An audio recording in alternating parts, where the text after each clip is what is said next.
ঈদের আগের দিন থেকে টানা বৃষ্টিপাতে সিলেটের নদ-নদীর পানি শুক্রবার থেকে আবারও বৃদ্ধি পেয়েছে। তবে কোনো নদীর পানি এখনও পর্যন্ত বিপদ সীমা অতিক্রম করেনি। এমন বৃষ্টি অব্যাহত থাকলে সিলেট সিটি কর্পোরেশনের বর্ধিত এলাকা ও জেলার নিম্নাঞ্চল প্লাবিত হওয়ার আশঙ্কা রয়েছে। তবে বন্যার শঙ্কায় পূর্ব প্রস্তুতি নিয়ে রেখেছে সিলেট জেলা প্রশাসন। পানি উন্নয়ন বোর্ড জানিয়েছে, গত 4 দিনের অব্যাহত বৃষ্টিতে সিলেটের সুরমা, কুশিয়ারা, শাড়ি, পিয়াইন, ধলাই, জাদুকাটা সহ ছোট বড় সব নদীর পানি কিছুটা বেড়েছে। ঈদের আগের দিন থেকে সিলেটের অধিকাংশ স্থানে বৃষ্টিপাত হচ্ছে। আজ শনিবার সকাল থেকেও তা অব্যাহত রয়েছে। মৌসুমী বায়ুর প্রভাবে চলমান বৃষ্টিপাত আরও 3-4 দিন অব্যাহত থাকবে। একই সঙ্গে কোথাও কোথাও ভারী থেকে অতি ভারী বর্ষণ হতে পারে বলে জানিয়েছে আবহাওয়া অধিদপ্তর। শুক্রবার সন্ধ্যা 6টা পর্যন্ত 24 ঘন্টায় সিলেটে 74 মিলিমিটার বৃষ্টিপাত রেকর্ড করা হয়।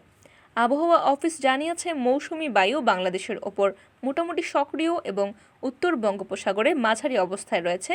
ফলে সিলেট বিভাগের অধিকাংশ জায়গায় অস্থায়ীভাবে দমকা হাওয়া সহ হালকা থেকে মাঝারি ধরনের বৃষ্টি অথবা বজ্রসহ বৃষ্টি হতে পারে। সেই সঙ্গে কোথাও কোথাও মাঝারি ধরনের ভারী থেকে অতি ভারী বর্ষণ হতে পারে।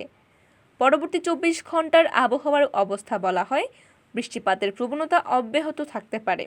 আর বর্ধিত 5 দিনের অবস্থায় আবহাওয়ার উল্লেখযোগ্য পরিবর্তনের সম্ভাবনা নেই।